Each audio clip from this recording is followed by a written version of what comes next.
안녕하세요. 오늘은 여러분께서 보내주신 자료죠? 네이버 블로그에 올라온 전기기능사 문제 하나를 좀 같이 풀어보려고 합니다. 자체 인덕턴스가 주어졌을 때 이상적인 코일 두 개 사이의 상호 인덕턴스를 계산하는 문제인데요. 단순히 답만 찾는 게 아니라 이 문제에 담긴 어떤 핵심 원리, 그리고 이게 왜 중요한지 한번 좀 깊이 파헤쳐 보겠습니다. 자, 시작해 볼까요? 문제가 이렇습니다. 자체 인덕턴스가요, 각각 L1이 40mH, 그리고 L2는 90mH, 이런 코일 두 개가 있답니다. 근데 여기서 아주 중요한 단서가 하나 딱 붙어 있죠. 두 코일 사이에 누설 자속이 없다. 네, 이 조건에서 상호 인덕턴스 M을 구하라는 건데 선택지는 20, 40, 50, 60mH 이렇게 4개네요. 아무래도 누설 자속 없음, 이게 핵심 포인트 같아요. 그렇습니다. 바로 그 조건이 이 문제의 어떻게 보면 열쇠죠.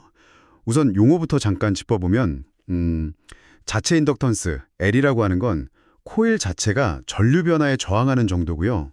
상호 인덕턴스, M은 한쪽 코일 전류 변화가 다른 쪽 코일에 얼마나 전압을 만들어내는지, 뭐랄까, 코일 간의 서로 영향력, 이렇게 보시면 쉬울 것 같아요. 근데 여기서 누설 자속이 없다는 말이 나왔잖아요. 네네. 이건 한 코일에서 생긴 자기장, 그러니까 자속이 하나도 안 새고 100% 다른 코일로 다 전달된다는 뜻이에요. 이걸 이제 전문 용어로는 결합계수 K라고 하는데 이 K가 1이다 이렇게 표현합니다.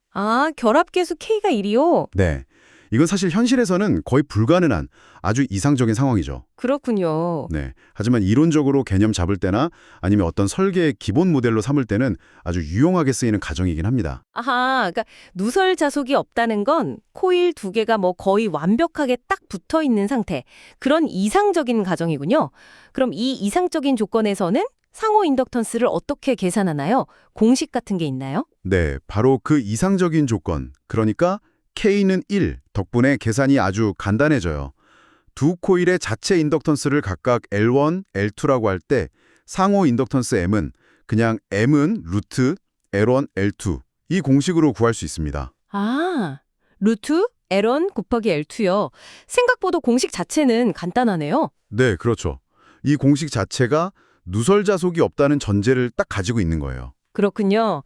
그럼 문제에 나온 값 L1은 40mH, L2는 90mH 이걸 대입해 보면 되겠네요. 맞습니다. 한번 그대로 넣어보죠.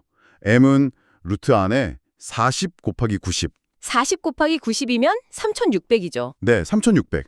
그러니까 M은 루트 3600이 됩니다. 루트 3600.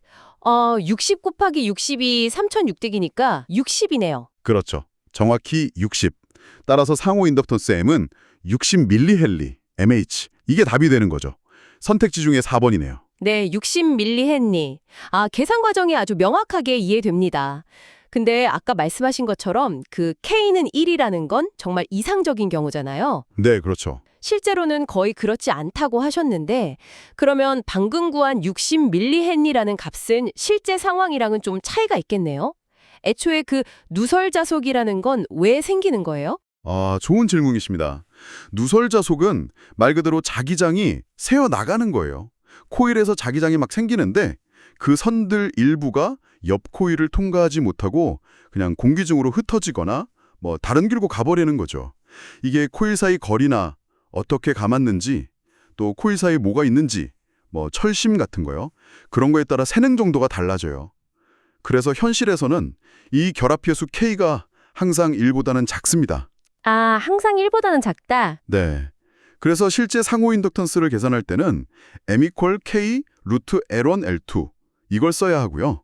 K가 1보다 작으니까 실제 M 값은 우리가 방금 계산한 이상적인 값 60mH보다는 항상 작게 나올 수밖에 없어요. 그렇군요. 그럼 얼마나 작아지는지는 그 K 값에 따라 다르겠네요. 맞습니다. 그 차이가 얼마나 클지는 정말 설계하기 나름이죠. 예를 들어서 변압기처럼 효율이 중요한 장비는요. 코일을 아주 가깝게 붙이고 철심 같은 걸 써서 K를 1에 최대한 가깝게 만들려고 해요. 보통 뭐 0.95 이상 이렇게요. 네네. 근데 반대로 무선 충전 같은 경우는 좀 떨어져 있잖아요. 그러니까 K값이 훨씬 작아지겠죠. 그렇군요. 그러니까 M equal 루트 L1, L2 이 공식은 K equal 1이라는 그야말로 이상적인 상황에서의 최대값인 거고 실제로는 누설 자속 때문에 그것보다는 값이 작아진다. 이런 거네요. 단순히 공식을 외우는 것보다 이 배경을 아는 게 훨씬 중요해 보입니다. 블로그 문제도 결국 이 이상적인 조건을 아는지 물어보는 거였군요. 정확합니다. 네. 이 문제의 핵심은 사실 계산사치보다도 누설 자속이 없을 때라는 조건이 바로 m equal 루트 L1, L2 공식을 쓰게 만드는 열쇠다. 이걸 아느냐, 그리고 그 의미가 뭐냐, 이걸 이해하는 데 있는 거죠. 이런 기본 원리를 알아야 나중에 실제 변압기 설계나 무선 전력 전송 같은 응용 분야에서 왜 코일 배치나 코어 재질 같은 게 중요한지 그걸 이해할 수 있게 됩니다. 네, 오늘 내용 한번 정리해 볼까요? 누설 자속이 없는 이상적인 두 코일의 상호 인덕턴스는 각 코일의 자체 인덕턴스 곱의 제곱근, 즉 m equal 루트 L1, L2 이걸로 계산할 수 있다는 거. 그래서 L1은 40mHz, L2는 90mHz일 때는 답이 60mHz였죠. 하지만 가장 중요한 점은 이 공식이 K는 1이라는 완벽한 결합을 가정한 어찌 보면 현실과는 약간 다른 이상적인 모델이라는 사실, 이걸 꼭 기억해야겠네요. 맞습니다. 이 이상적인 모델을 이해하는 것이 오히려 현실 세계의 좀 더 복잡한 현상을 분석하는 첫걸음이 되는 경우가 많거든요. 그럼 마지막으로 이런 질문 한번 던져봅니다. 엔지니어들은 이 결합계수 K를 조절하기 위해서 어떤 노력을 할까요? 항상 K를 1에 가깝게 만드는 것만이 좋은 걸까요? 아니면 때로는 일부러 누설 자속을 좀 만들거나 조절하는 경우도 있을까요? 이 부분에 대해서 한번 더 깊이 생각해 보시는 것도 재미있는 탐구가 될 것 같습니다.